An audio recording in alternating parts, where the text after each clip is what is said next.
Hey guys, tonight we're stepping back in time, way back, to an era where empires rose and fell with the clang of steel and the march of sandals. Imagine yourself standing on a dusty Roman road, the sun warm on your face, the distant murmur of 1,000 legionaries on the move. You can almost feel the rhythmic thud of their hobnailed boots, the jingle of their armor, the low hum of Latin commands carried on the breeze. Now, picture that same legion, a force of thousands, disciplined and formidable, simply vanishing. Poof, gone, like a particularly persistent sock in the laundry, but with far more historical consequence. It's a mystery that has puzzled historians for centuries, a silent whisper in the annals of time that still echoes today. And trust me, if you were a Roman legionary, you probably wouldn't survive this particular vanishing act. So, before you get comfortable, take a moment to like the video and subscribe, but only if you genuinely enjoy what I do here. And while you're at it, why not tell me where you're listening from? Drop your location and local time in the comments below. It's always fascinating to see how far these sleepy stories travel. Now, dim the lights, maybe turn on a fan for that soft background hum, and let's ease into tonight's journey together. You're a recruit, perhaps, fresh from some distant village, clutching your meager belongings, your heart thumping with a mix of fear and patriotic fervor. You've heard the tales of Roman might, of legions conquering vast lands, of glory and honor. Your uniform, heavy and scratchy wool, already feels like a second skin or perhaps a gentle, itchy hug. The standard of your legion, a magnificent eagle, gleams in the sunlight, a symbol of unwavering power and divine protection. This isn't just an army. It's a way of life, a mobile city of hardened men, each with their role, their duties, their dreams. You march day after day through diverse landscapes, sun-baked plains, rolling hills, and now, as the air grows cooler and the trees denser, into the shadowy embrace of a vast, unfamiliar forest. You've heard whispers about the local tribes, the Germanic peoples, fierce and unyielding, who inhabit these woods.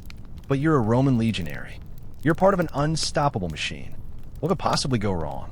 This particular journey, the one we're tracing tonight, is shrouded in a mist of foreboding, leading to what is perhaps the most famous military disaster in Roman history, the Battle of the Teutoburg Forest.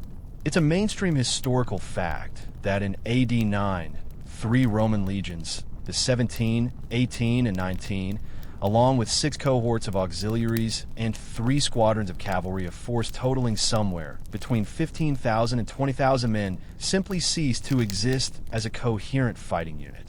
Imagine trying to explain that to your commanding officer back in Rome. Well, sir, they were here a minute ago. Must have stepped out for some ambrosia, perhaps. Now for a quirky tidbit. One of the theories regarding the Roman general, Publius Quinctilius Varus, who led these legions to their doom, suggests he was perhaps more accustomed to the comforts of Roman provincial administration than the rough and tumble of Germanic warfare. He was known for his administrative skills, having served as governor of Syria, a far more civilized posting, where he apparently amassed quite a fortune.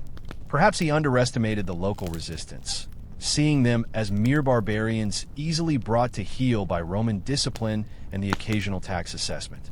It said he even brought his own luxurious carriage and personal retinue, quite unlike a general preparing for a dangerous campaign.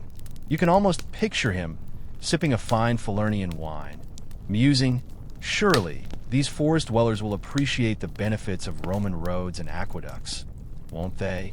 Historians still argue whether Varus's perceived arrogance and underestimation of the Germanic tribes were the primary catalyst for the disaster, or if the sheer tactical genius of the enemy commander, Arminius, was the overwhelming factor. Was it hubris, or a truly brilliant ambush? Perhaps a bit of both, a recipe for historical calamity. You march deeper into the forest, the trees closing in around you, their branches forming a dark canopy. The air is thick with the smell of damp earth and ancient leaves. You hear strange calls, the rustle of unseen creatures in the undergrowth. A chill wind snakes through the ranks, carrying with it a sense of unease. You grip your pilum a little tighter. As you trudge deeper into the Teutoburg, the feeling of unease grows. This isn't the open, sunlit battleground you've trained for. This is a labyrinth of ancient trees, tangled undergrowth, and muddy ravines. The Legion, a disciplined, rectangular block on open ground, is now stretched thin, a serpentine line winding its way through what feels less like a march and more like a slow, inexorable squeeze. You hear the creak of the supply wagons, laden with provisions and the comforts of Roman life, struggling through the mire. It's a logistical nightmare, a slow-motion disaster waiting to happen. And you, dear legionary, are right in the thick of it. This stretching of the column is a mainstream historical fact, a fatal flaw in Varus's tactical approach. Roman legions were formidable in formation, shields locked, pila bristling, a human battering ram. But strung out for miles, unable to react quickly, they became vulnerable. Imagine trying to coordinate thousands of soldiers in a forest where you can barely see 20 feet in front of you. It would be like trying to organize a massive potluck dinner in a pitch-black cave, with everyone bringing a different dish and no one able to find the communal table. Pure chaos. A quirky tidbit often overlooked is the weather. It wasn't just the terrain. The weather in Germania in AD 9 was reportedly dreadful. Persistent rain had turned the forest floor into a bog, making every step a struggle, every wagon wheel a trap. Your wool tunic, already damp with sweat, now clings to you, heavy and cold. The ground under your hobnailed boots is treacherous, slick with mud and decaying leaves. The steady drumming of rain on your helmet becomes a maddening rhythm, a constant reminder of the misery. It's enough to make you wish you'd stayed home and just listened to the local bar drone on about glorious battles, rather than experiencing one yourself. You'd probably trade your sword for a warm cup of mead right about now. Historians still argue whether Varus received adequate warnings about the impending ambush. There are accounts of a Batavian chieftain, suggests a Roman ally, attempting to warn Varus, even urging him to arrest Arminius.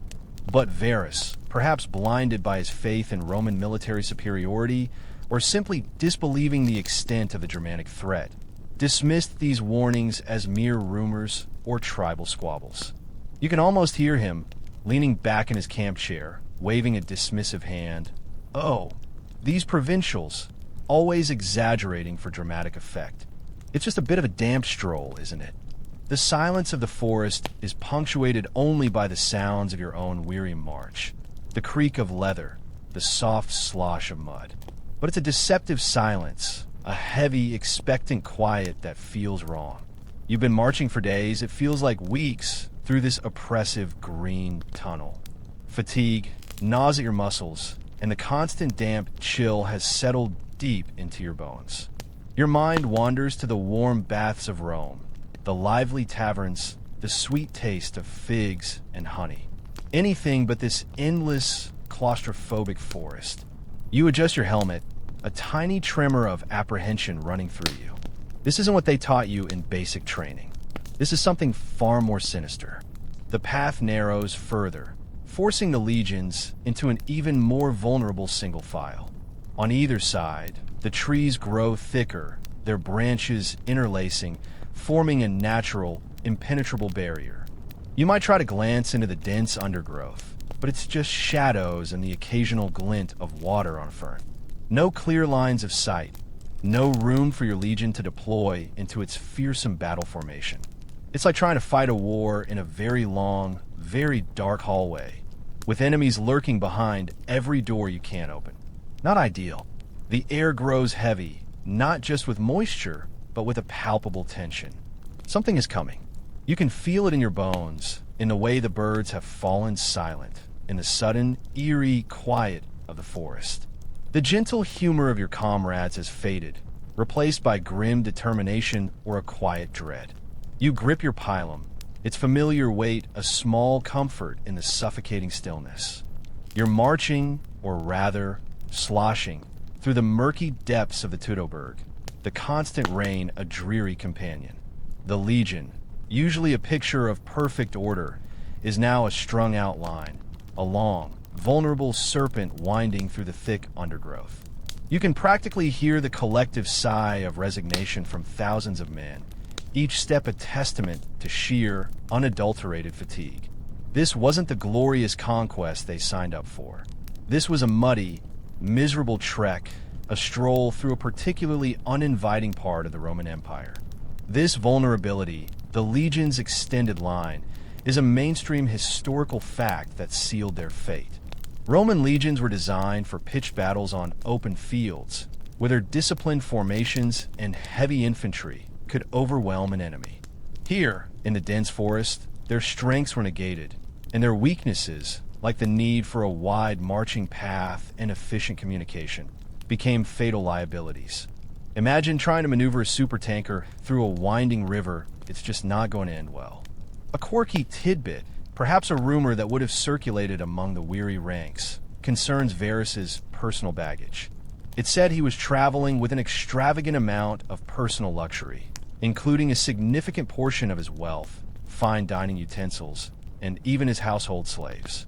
While this might seem like a trivial detail, it speaks to a certain overconfidence, perhaps a belief that this was merely a tour of inspection rather than a dangerous military campaign. You can almost picture him grumbling about the mud on his best sandals, completely oblivious to the far greater mud he was about to step into. It's a bit like packing your best silk toga for a camping trip in a swamp. Not exactly practical, is it? Historians still argue whether Varus's decision to follow an unfamiliar, indirect route through the forest rather than a more established Roman road was a strategic blunder or a deceptive maneuver that backfired spectacularly. Was he trying to catch the Germanic tribes off guard by avoiding their expected strongholds? Or was he simply misinformed, misled, or just plain lost? It's a question that echoes through the centuries, a quiet, what if hanging over the damp leaves of the Teutoburg. As you push through the tangled branches, a twig snaps nearby, too loud in the oppressive quiet. Your heart gives a little jump. You glance around, but the forest offers no clear view, just endless shades of green and brown. The air is still, heavy, pregnant with unspoken menace. It's the kind of silence that screams louder than any shout. You remember the training, the endless drills, the shouts of the centurions. But none of that prepared you for this creeping dread that seeps into your bones with the dampness. The weight of your shield, usually a comfort, now feels cumbersome, an impediment in this claustrophobic environment. You can't help but wonder what's lurking beyond the veil of trees, just out of sight, watching your every weary step. This isn't a battle. It's a slow, agonizing crawl into the unknown, and your legion, for all its might, feels strangely powerless here. You might be a cog in the greatest military machine the world has ever seen, but right now, you feel more like a solitary, vulnerable ant marching blindly towards a very large, very hungry spider. And that, my friend, is a thought to truly help you drift off to sleep. The air in the Teutoburg is thick with the scent of damp earth and unseen eyes. You feel it, don't you? That prickling sensation on the back of your neck.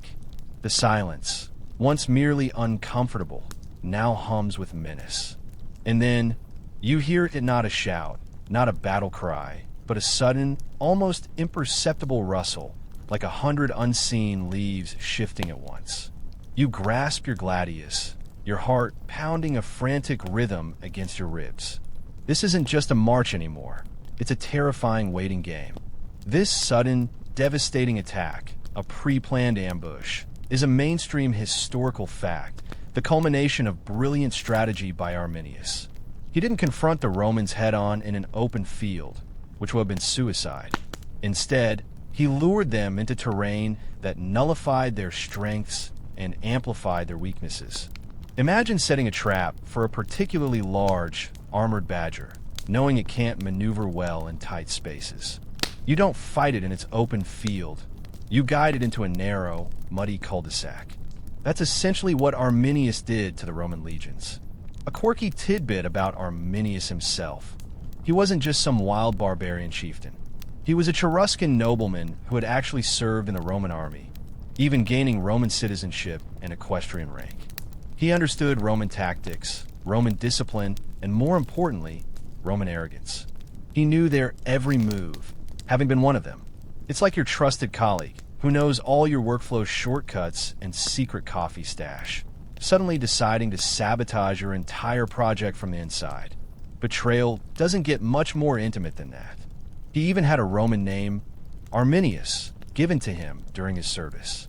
You can almost picture him years before, learning Latin, practicing drills, all the while absorbing every detail he would later use to dismantle the very system he was ostensibly serving. Historians still argue whether Arminius's motivations were purely patriotic, a fierce desire for Germanic freedom from Roman occupation, or if there was an element of personal ambition at play. Was he a selfless liberator or a cunning leader seizing an opportunity for power? Perhaps both. The precise psychological makeup of a man who could lead such a devastating rebellion, particularly one who had benefited so much from the very empire he sought to destroy, remains a fascinating, open question. Suddenly, the eerie quiet shatters. From the dense thickets, arrows rain down, not in a concentrated volley, but sporadically, precisely, aimed at the exposed flanks of the stretched-out column. You hear shouts of pain, the clang of metal, the terrified whinny of horses. The forest, which moments ago felt merely foreboding, now erupts into a cacophony of terror. You try to raise your shield, but the attack comes from everywhere, from angles you can't anticipate. Your comrades are falling, not in neat lines, but collapsing into the mud, entangled in the undergrowth. There's no space to form a testudo, no room for your centurion to bark effective orders. It's every man for himself, or so it feels in the swirling chaos of arrows and unseen attackers. You can hear the guttural shouts of the Germanic warriors now, their voices echoing through the trees, a primal roar that chills you to the bone. They seem to know this forest intimately, moving like shadows, while you and your comrades are mired in the mud, clumsy and exposed. This isn't a battle. It's a slaughter in a claustrophobic green hell. You clench your jaw, your hands slick on your sword hilt. This is it.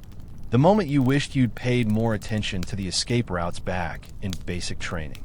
The forest has erupted into a terrifying symphony of screams, the clash of steel, and the guttural roars of unseen attackers. You're no longer just marching. You're fighting for your life, amidst the chaos of 1,000 desperate struggles. The disciplined formations you've trained in are useless here, swallowed by the dense trees and the relentless, swarming enemy. This isn't the glorious battle your centurion promised. This is a desperate, bloody brawl in the mud. This immediate and overwhelming collapse of Roman order is a mainstream historical fact, illustrating the genius of Arminius's ambush. The Germanic warriors, far from being disorganized barbarians, had carefully chosen their ground and their moment.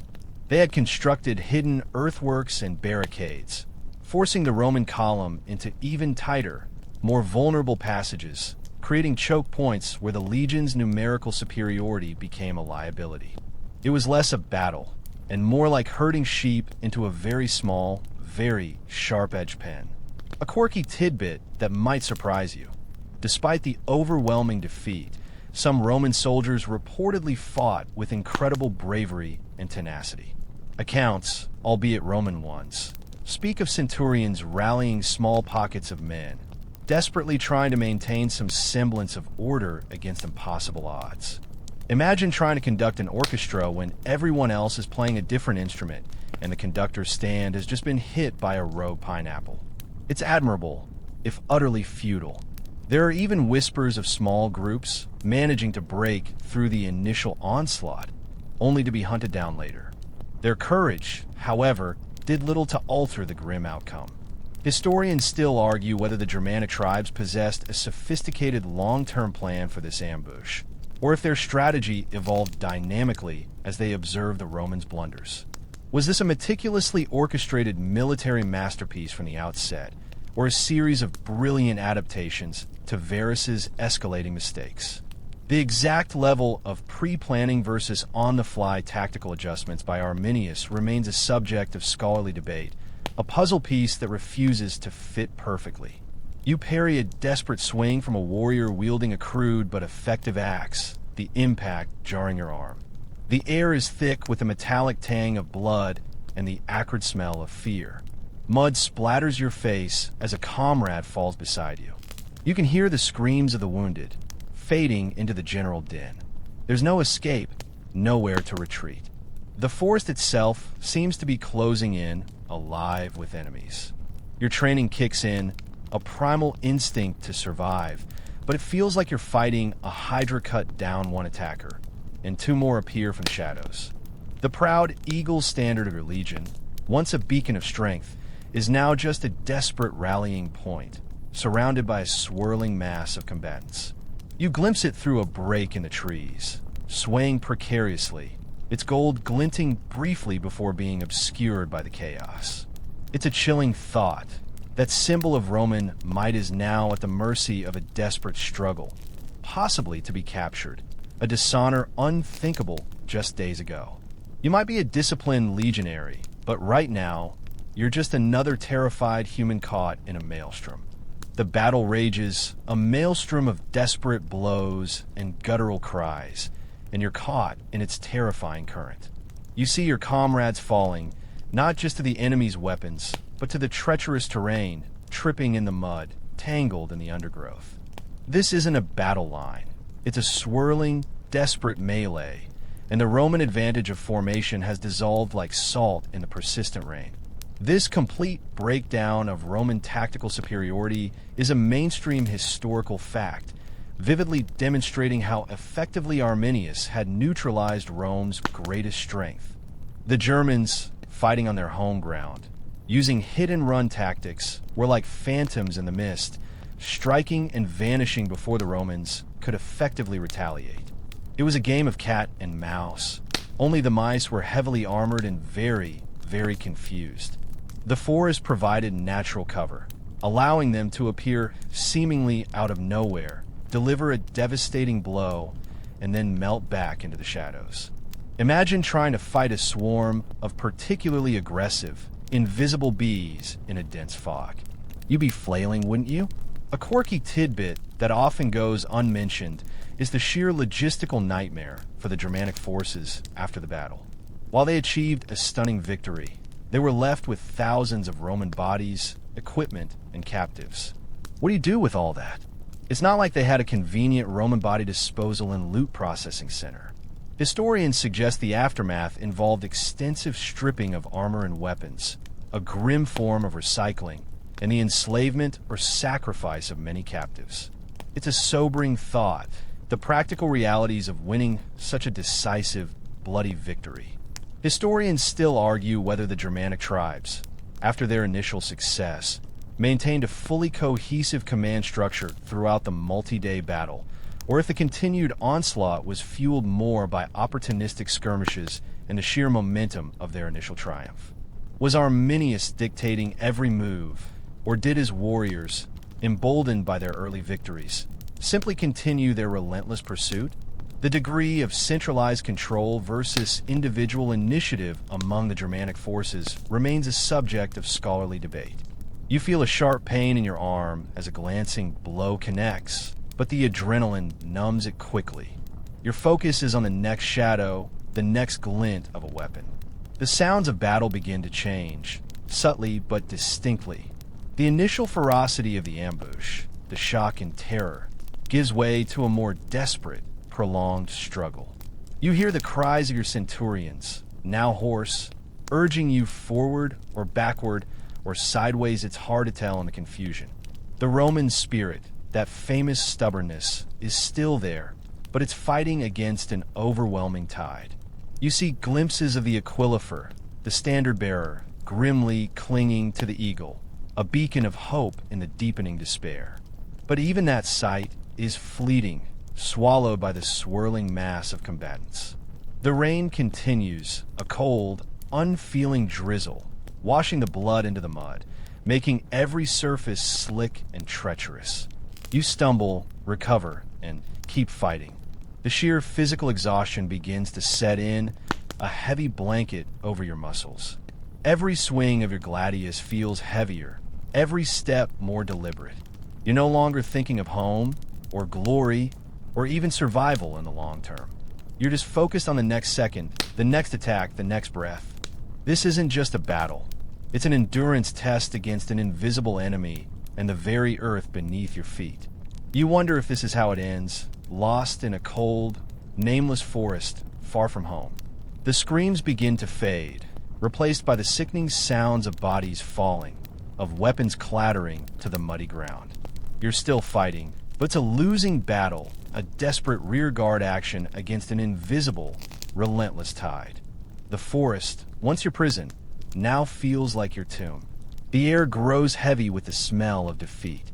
The grim aftermath of the battle, with a near total annihilation of 3 legions, is a mainstream historical fact. The sheer scale of the Roman defeat was unprecedented and sent shockwaves throughout the empire. It wasn't just a lost battle. It was a devastating blow to Roman prestige and military invincibility. Imagine if 3 of your country's most elite fighting units simply vanished off the map today. The ripple effect would be immense, wouldn't it? The loss of the eagle standards, the sacred symbols of each legion, was a particular humiliation, a source of profound shame that Rome would seek to avenge for decades. A quirky tidbit that emerges from the tragedy is the reported fate of General Varus himself. Faced with utter defeat and the dishonor of capture, he supposedly fell upon his own sword, taking his own life rather than becoming a trophy for the Germanic tribes. While this was a common practice among Roman aristocrats in such dire circumstances, it highlights the extreme pressure and the cultural emphasis on honor over survival. You can almost hear his last thoughts, a mixture of despair and perhaps a flicker of regret for underestimating his cunning opponent. It's a rather dramatic exit, wouldn't you say? Much more decisive than, say, try to hail a passing taxi. Historians still argue whether the Germanic warriors who survived the battle were primarily motivated by the desire for loot and vengeance against the Roman occupiers, or if they genuinely saw themselves as defenders of their homeland and culture against an invasive force. Was it a simple act of plundering, or a more profound statement of national resistance? The motivations of the victors, as is often the case in history, are complex and open to interpretation, swirling like the mist in the Teutoburg. As the fighting dies down, a dreadful quiet descends upon the forest. The rain still falls, washing over the broken bodies, the discarded weapons, the shattered dreams of empire. You might be wounded, your armor dented, your mind reeling from the sheer horror of what you've witnessed. The triumphant shouts of the Germanic warriors echo faintly through the trees, a chilling testament to their victory.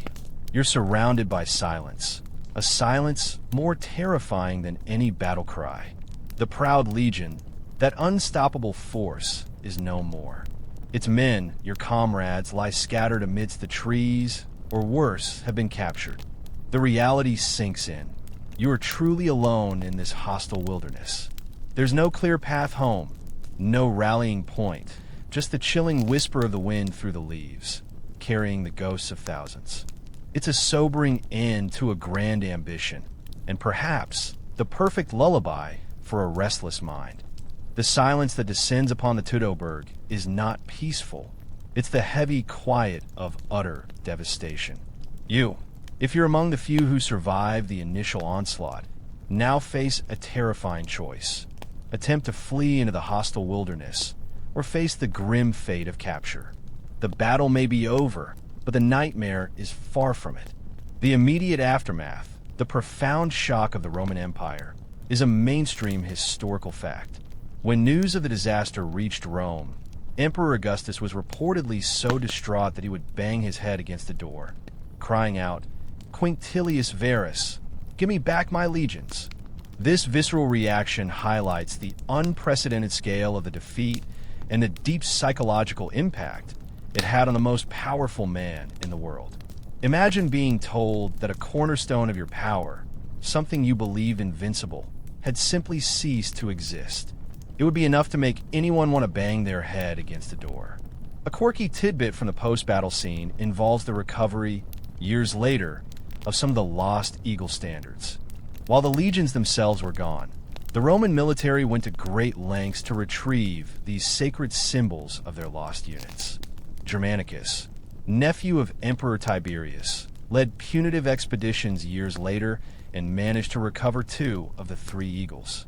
The third was found even later. This almost obsessive quest for the standards underscores their immense symbolic importance, far beyond mere military flags. It was about restoring honor, retrieving a piece of Rome's shattered soul. It's like losing your favorite, most sentimental good luck charm, only multiplied by 1,000, and with an entire empire's pride at stake. Historians still argue whether the prolonged Roman effort to avenge the defeat and recover the standards was primarily driven by a genuine desire for conquest and expansion into Germania, or if it was largely a symbolic act of retribution and a means to restore Roman prestige.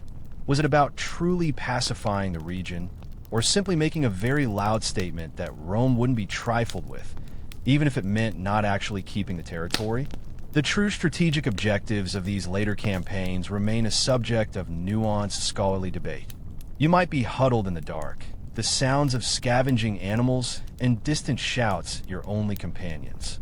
The Roman military machine, once so overwhelming, has been broken, scattered. The men you marched with, ate with, laughed with are gone. The cold reality of your situation presses down on you. You are a single, lost cog from a shattered machine, deep in enemy territory. Every rustle of leaves, every snap of a twig, sends a jolt of terror through your weary body. You think of home, of loved ones, of the simple comforts of a Roman villa, now impossibly far away. The thought of finding your way back, of navigating miles of hostile land, seems insurmountable. Perhaps it's best to just close your eyes, drift off, and let the silence of the forest claim you, rather than face the uncertain and likely grim fate that awaits. The forest remains a silent witness to the carnage, but for you, the fight isn't entirely over. If you manage to escape the initial ambush, your struggles shift from combat to pure, desperate survival. Now, you're not just fighting for your life, but for every step you take through this unforgiving land. The relentless Roman pursuit of vengeance and the eventual recovery of the eagle standards is a mainstream historical fact, showcasing Rome's unwavering determination to restore its honor. Germanicus, leading later punitive expeditions, spent years campaigning in Germania, primarily to exact revenge and retrieve the symbols of the lost legions. This wasn't just about military strategy. It was a deeply emotional quest for the Romans. They weren't going to let that defeat stand as the final word. It's like when you lose something incredibly precious and you just can't rest until you find it, even if it means turning your entire house upside down. A quirky tidbit from these later campaigns: Germanicus's forces reportedly found the remains of the lost legions, unburied and scattered across the battlefield, years after the original disaster. This grim discovery served as a powerful, haunting reminder of the cost of Varus's blunder. Imagine stumbling upon a scene like that, a silent testament to a forgotten tragedy. It would certainly make you rethink that shortcut through the woods, wouldn't it? They even constructed a burial mound for the fallen, a poignant gesture amidst the ongoing warfare. Historians still argue whether Germanicus's campaigns were truly successful in re-establishing Roman control over Germania, or if they were merely symbolic victories that ultimately confirmed Rome's decision to withdraw its permanent presence from the region beyond the Rhine. Did he achieve his strategic goals, or was it a tactical stalemate dressed up as a triumph, leading to a de facto boundary along the river? The long-term impact of these avenging expeditions remains a point of scholarly contention. You move cautiously, every sense alert, scanning the shadows for any sign of movement. Hunger gnaws at your stomach, and a constant dampness has seeped into your bones. Your Roman discipline, once your greatest asset, now feels like a distant memory, replaced by a raw, primal need to simply keep going. You might try to remember what little you know of the local terrain, the vague directions given by some grizzled veteran. But it's all guesswork in this overwhelming green labyrinth. You might stumble upon the remnants of a Roman camp, a heartbreaking reminder of what was lost, or perhaps a fleeting hope of finding other survivors. The forest, once a symbol of Germanic strength, now feels utterly indifferent to your plight, offering no comfort, only challenges. You push forward one slow, deliberate step after another, driven by an instinct to survive that transcends rank or empire. It's a quiet, desperate journey, the kind that might just help you drift off as you imagine the rustle of leaves, the distant call of an unknown bird, and the endless, silent march of history. The mystery of the vanished legions extends beyond the Teutoburg, lingering in the quiet corners of Roman history. You wonder, perhaps as you lie restless under a makeshift shelter of branches, if other legions or smaller units simply faded from the records, lost to time or misadventure, without the dramatic fanfare of a massive ambush. This broader question of other missing units is a mainstream historical fact, though far less dramatic than Teutoburg. While no other Roman disaster of this magnitude is recorded, legions were often disbanded, reformed, or suffered heavy casualties in various campaigns, sometimes leading to their disappearance from the active roster. Some historians argue that some units simply faded out of existence due to high attrition rates over long campaigns, rather than a single catastrophic event. It's like trying to keep track of every single paperclip in an office that's been operating for centuries. Some are bound to just vanish into the abyss of the desk drawer, never to be seen again. A quirky tidbit that adds to the intrigue. There are occasional, unconfirmed historical accounts of Roman legions or detachments venturing incredibly far from known Roman boundaries, sometimes on exploratory missions or punitive raids into truly unknown territories. Imagine a small group of legionaries, perhaps chasing a particularly elusive band of raiders, pushing deeper and deeper into uncharted lands, only to be swallowed by the vastness of the wilderness or absorbed by local tribes. Their disappearance would be a quiet ripple, not a tidal wave, but a disappearance nonetheless. They didn't have GPS after all, and the ancient equivalent of Google Maps was probably a guy pointing vaguely east and shrugging.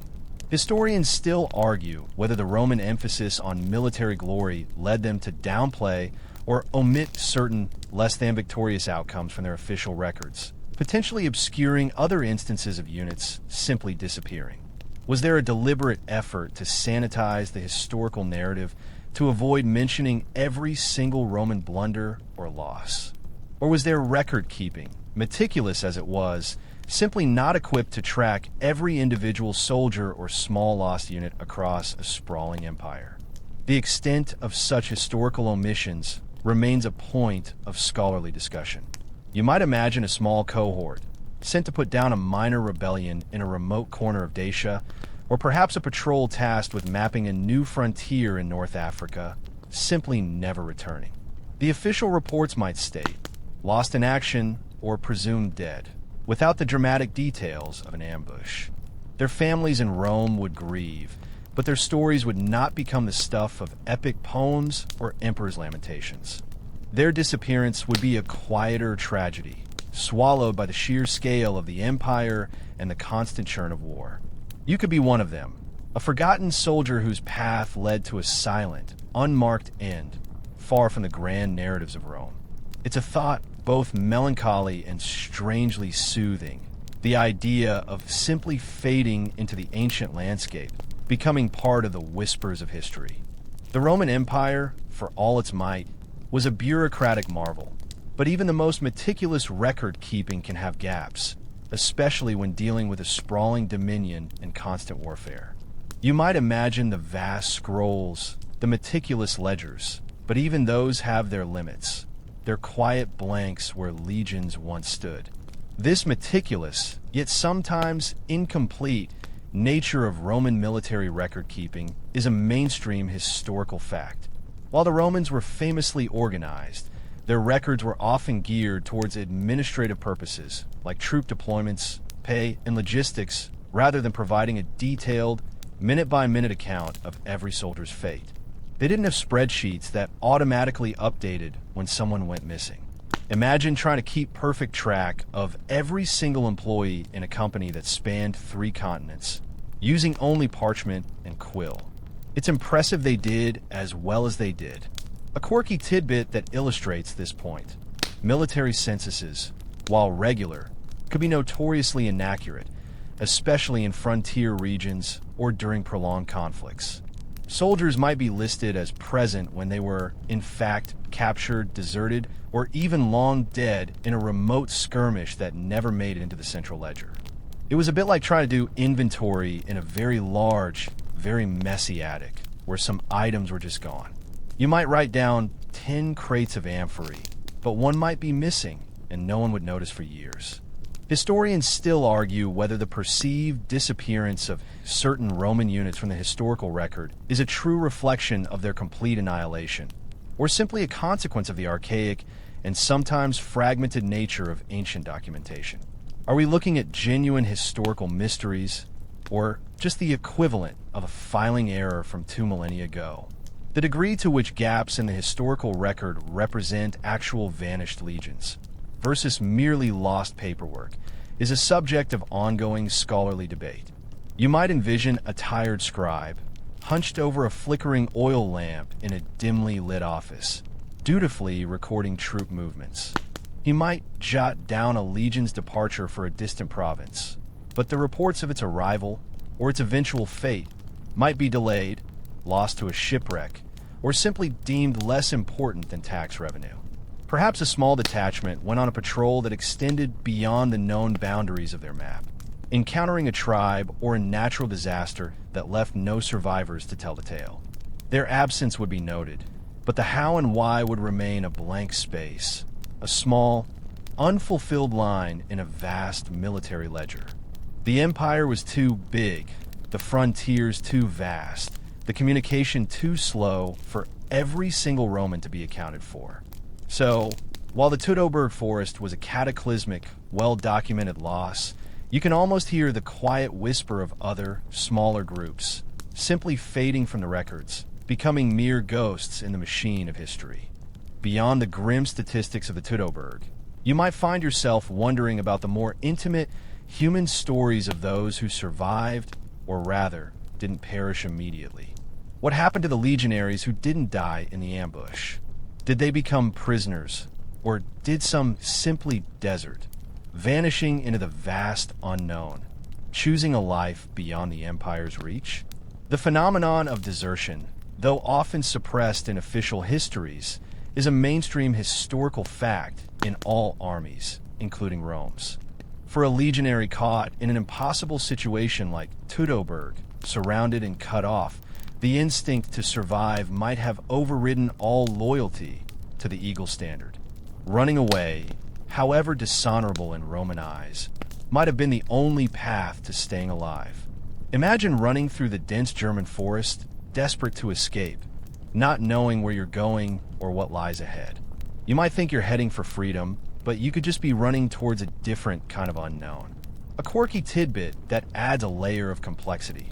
Some Germanic tribes were known to integrate captured or defected Romans into their own communities, particularly those with valuable skills like blacksmithing, engineering, or even administrative knowledge. It's not unthinkable that a few survivors, given the option of death or a new life among their former enemies, might have chosen the latter. Perhaps a legionary found himself teaching basic Latin to a chieftain's children, or showing them how to build a better bridge. It's certainly a less glamorous fate than a triumphal return to Rome, but perhaps a more peaceful one after the horrors of the forest. Imagine trading your gladius for a hoe, and your legionary helmet for a bearskin cap. A definite wardrobe change. Historians still argue whether the integration of Roman prisoners or deserters into Germanic society significantly influenced the development of these tribes, particularly in terms of technology or military tactics. Did these lost Romans inadvertently help their former enemies become more formidable, or were their numbers too few to have a lasting impact? The extent to which Roman knowledge diffused through such channels remains an intriguing, open question. You might picture a lone legionary, stripped of his armor, his Roman identity shed with his uniform, learning a new language, adapting to new customs, perhaps even marrying into a local tribe. His skills, once dedicated to conquest, would now be applied to survival in a vastly different world. He would have to forget the straight roads, the grand architecture, the orderly life of the empire, and embrace the wild, unpredictable rhythms of the forest. He would be a ghost, a whisper of Roman presence in a land that had decisively rejected it. His comrades would be gone, forgotten, absorbed into the landscape of history. And for him, the choice would be made, not to die as a Roman, but to live as something new, something unknown, far from the watchful eyes of the empire. This quiet, imagined fate, far from the clamor of battle, is perhaps the most soothing part of this historical journey. The loss of the legions in the Teutoburg forest wasn't just a military defeat. It was a deep psychological wound for Rome, a scar on the imperial psyche that lingered for centuries. You can almost feel the collective sigh of disappointment and fear that rippled through the capital. This profound psychological toll on Rome is a mainstream historical fact. The disaster at Teutoburg effectively halted Roman expansion into Germania beyond the Rhine River. While later campaigns avenged the loss and recovered the eagles, Rome never again attempted to permanently conquer and administer the vast, wild lands of Germania. It was a clear demarcation line, a concession to the limits of Roman power. Imagine a highly ambitious person suddenly hitting an insurmountable wall and realizing some dreams simply aren't meant to be. That was Rome's moment of clarity regarding Germania. They learned that some territories, despite their resources, just aren't worth the immense cost in blood and treasure. A quirky tidbit that illustrates this lasting impact. Even centuries later, the Teutoburg defeat was remembered as a cautionary tale. Roman historians like Tacitus, writing long after the event, continued to recount the story with a sense of lingering horror and profound historical significance. It wasn't just a battle. It became a legend, a story whispered through generations about the perils of underestimating barbarians and the dangers of venturing too far into the unknown. It's a bit like a particularly embarrassing family anecdote that gets retold at every holiday gathering, always with the same dramatic flair. Historians still argue whether the long-term impact of Teutoburg was primarily due to the actual military losses, or if its psychological effect, the shattering of Roman invincibility, was the more significant factor in shaping imperial policy. Was it the raw numbers of dead legionaries, or the blow to Roman pride and confidence that truly shifted the empire's strategic outlook? The relative weight of tactical defeat versus psychological trauma remains a nuanced scholarly debate. You might envision the Roman Senate, usually a picture of dignified debate, now filled with anxious whispers. The powerful legions, once the symbols of unwavering might, were suddenly seen as vulnerable.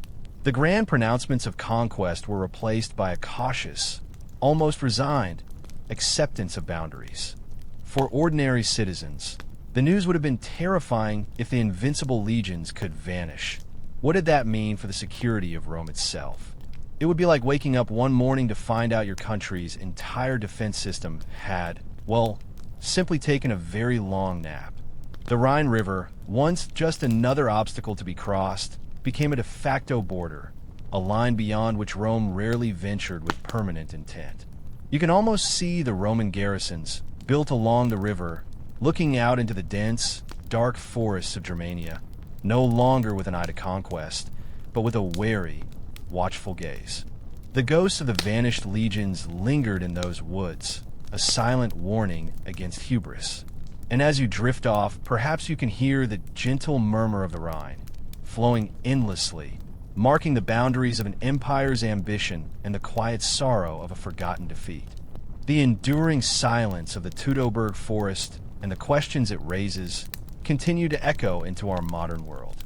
You might think that events 2 millennia ago would be long forgotten, yet this particular mystery still captivates us, appearing in books, documentaries, and even video games. The continued fascination with this ancient mystery in modern culture is a mainstream historical fact. The story of the Lost Legions appeals to our innate human curiosity about unsolved puzzles and dramatic historical turning points. It has inspired countless retellings, from historical novels to archaeological digs, demonstrating its powerful hold on the popular imagination. It's like that classic riddle you can never quite solve, always pulling you back for another try, especially when the answer is something as dramatic as 3 entire Roman legions just vanished. A quirky tidbit: the detailed archaeological work at Caugries, widely believed to be the site of the main battle, has unearthed thousands of Roman artifacts, coins, armor fragments, even human remains, all meticulously documented. This painstaking detective work by modern archaeologists has transformed the battlefield from a shadowy legend into a tangible, if still haunting, reality. Imagine a historian acting as a forensic detective, piecing together a crime scene from 2,000 years ago, using nothing but scattered bits of metal and bone. It's slow work, but incredibly rewarding. Historians still argue whether the archaeological evidence from Caugries definitively proves it as the sole site of the multi-day battle, or if the Romans suffered additional significant losses in other locations during their retreat. While Caugries provides compelling evidence of a major engagement, the exact geographical scope of the disaster remains a topic of scholarly discussion and ongoing excavation. Was it just one massive ambush, or a series of grinding defeats over miles of treacherous terrain? As you consider this, imagine the Roman legionary caught in that long-ago ambush, not as a historical figure, but as a person just like you, albeit with a lot more wool and much less access to hot showers. Their fears, their hopes, their ultimate fate all contribute to the rich tapestry of history, providing a connection across the centuries. We look at their armor, their coins, the remnants of their lives, and we try to understand what it was like to be them, facing an enemy that emerged from the very shadows of the forest. The Teutoburg Forest, therefore, isn't just a place where legions vanished. It's a place where history continues to whisper its unresolved questions, inviting us to ponder the fragility of power and the enduring silence of the past. The rustle of ancient leaves, the distant murmur of ghosts, it's all part of the calming narrative, isn't it? As our journey through the Teutoburg Forest nears its end, you're left with the quiet contemplation of those vanished paths, the echoes of a mystery that still hums beneath the ancient trees. The legions are gone, their exact fates mostly lost to time, but the story persists, a testament to history's enduring power. The enduring silence of history, particularly regarding individual fates in such large-scale disasters, is a mainstream historical fact. For every grand battle and named general, there are countless individual stories that simply disappear into the mists of time. We can piece together some fragments, guess at probabilities, but the intimate details of a legionary's final moments or a deserter's new life often remain forever unknown. It's a vast, intricate puzzle with many missing pieces, and sometimes the beauty lies in the very absence, allowing your imagination to fill the gaps.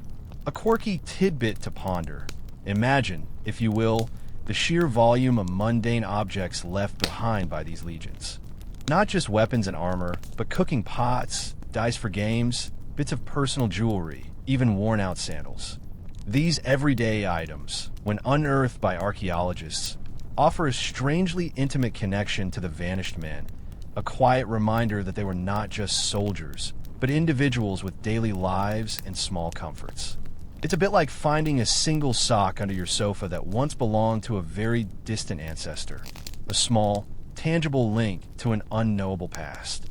Historians still argue whether the historical silence surrounding the ultimate fate of all legionaries is truly impenetrable, or if future archaeological discoveries and advancements in forensic analysis might one day reveal more precise details about their individual demises or survival.